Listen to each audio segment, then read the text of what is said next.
La bombe nucléaire est l'arme ultime d'une nation. Il dissuade vos adversaires de vous attaquer ou encore de vous envahir. Quelques pays la possèdent: États-Unis, Russie, Royaume-Uni, France, Chine, Inde, Pakistan, Corée du Nord et Israël.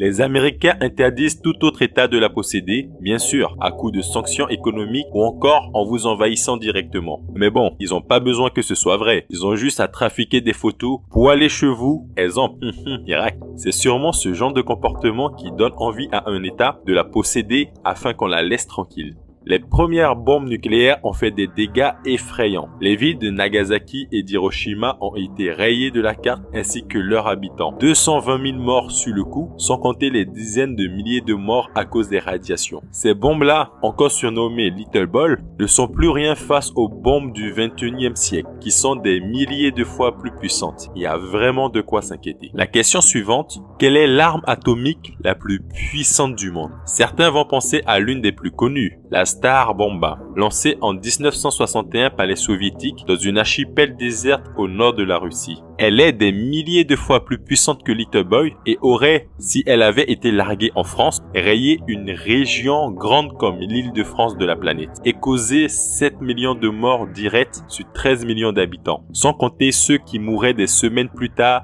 des brûlures et des radiations. C'est la bombe nucléaire la plus puissante utilisée, mais il existe une arme atomique si puissante qu'il est impossible de la tester dans une zone déserte. Elle est tellement explosive que forcément des humains, des villages et des villes des alentours seront touchés et les paysages environnants complètement détruits. Cette arme, elle est russe. Poutine n'a vraiment pas pitié de nous. La Russie a présenté son plus grand missile balistique nucléaire ayant jamais existé, de son nom militaire RS-28 Sarmat, ou encore plus connu sous le nom de Satan II. La puissance de Satan II est telle qu'il peut, à l'aide de ses 12 têtes nucléaires, détruire un pays grand comme la France en un claquement de doigts. Et ce n'est pas une blague. Un territoire aussi grand que la France métropole désintégré en quelques secondes, ainsi que ses 70 millions d'habitants, sans compter la destruction dans les pays voisins, et l'onde de choc se propagerait dans toute l'Europe. Si cette bombe a pour cible la France, on estime, y compris les dégâts sur les pays voisins, à près de 100 millions de morts. Les dégâts possibles des nouvelles armes nucléaires sont juste abominables. Satan II est la plus grosse bête de l'arsenal nucléaire modernisé de Vladimir Poutine et devrait entrer en service en 2022. C'est cette année.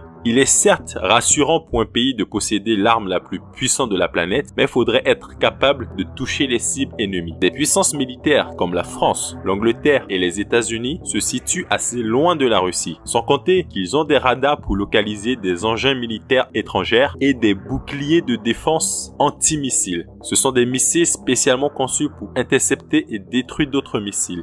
Mais c'est là que Satan II est très dangereux, voire invincible, voire invulnérable. Cette arme de 208 tonnes a une portée, à prêter vos oreilles, de plus de 18 000 km. Depuis Moscou, il est capable de toucher n'importe quel point sur la Terre. Aucun pays au monde n'est à l'abri. Même pas si vous vous abritez dans le coin le plus reculé du pôle Nord, du Sahara ou de l'Amazonie. Tous les pays européens, y compris les États-Unis, sont vulnérables à ce missile. En plus de sa puissance et de sa portée, il est équipé d'une technologie furtive pour tromper tout type de système radar ennemi. Même les radars russes sont incapables de le détecter. Il est juste un fantôme. Mais le pire n'est pas là. Aucune technologie de défense antimissile ne serait en mesure de l'arrêter. C'est un missile hypersonique de vitesse Mach 20, soit 20 fois la vitesse du son. C'est égal à plus de 25 000 km/h. Il est si rapide que aucun missile au monde ne peut l'intercepter. Il pourrait faire le trajet Moscou-Londres en 6 minutes et les trajets Moscou-New York en 14 minutes seulement. La présentation de cette arme a rendu obsolètes tous les boucliers de défense antimissiles. Ils sont devenus totalement inutiles. En théorie, aucun missile de défense ne pourrait arrêter cette arme nucléaire avant qu'elle ne touche sa cible.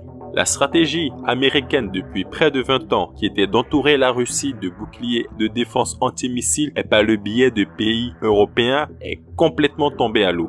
Les Américains ont su qu'ils venaient de perdre des dizaines de milliards de dollars d'investissement dans des boucliers de défense après la présentation de cette arme. ça a été un échec et mat de Poutine. Quand on sait que les relations diplomatiques entre la Russie, la France et les États-Unis ne sont pas au beau fixe en ce moment, cette annonce est plus que glaçante. Et elle ne risque pas de rassurer ceux qui imaginent déjà une éventuelle troisième guerre mondiale. Espérons que les Russes n'aient jamais à devoir s'en servir et que Satan II reste, comme a indiqué le communiqué russe, qu'une arme de dissuasion. Mais faut pas sous-estimer la riposte des Américains. Ils ont promis d'investir une vraie fortune afin de créer une arme encore plus abominable. Il n'est pas très rassurant de vivre sur cette terre car, à l'instar des guerres mondiales, où vous pouviez vous défendre, fuir, vous cacher, avec ce genre d'armes, on est à l'abri nulle part sur Terre, à part si vous avez les moyens de partir sur une autre planète. Mais nous connaissons quelques personnes qui en seront capables. Merci d'avoir suivi cette vidéo et si cela t'a plu, n'hésite pas à t'abonner. C'était la sagesse du Komodo et je te dis tchuss.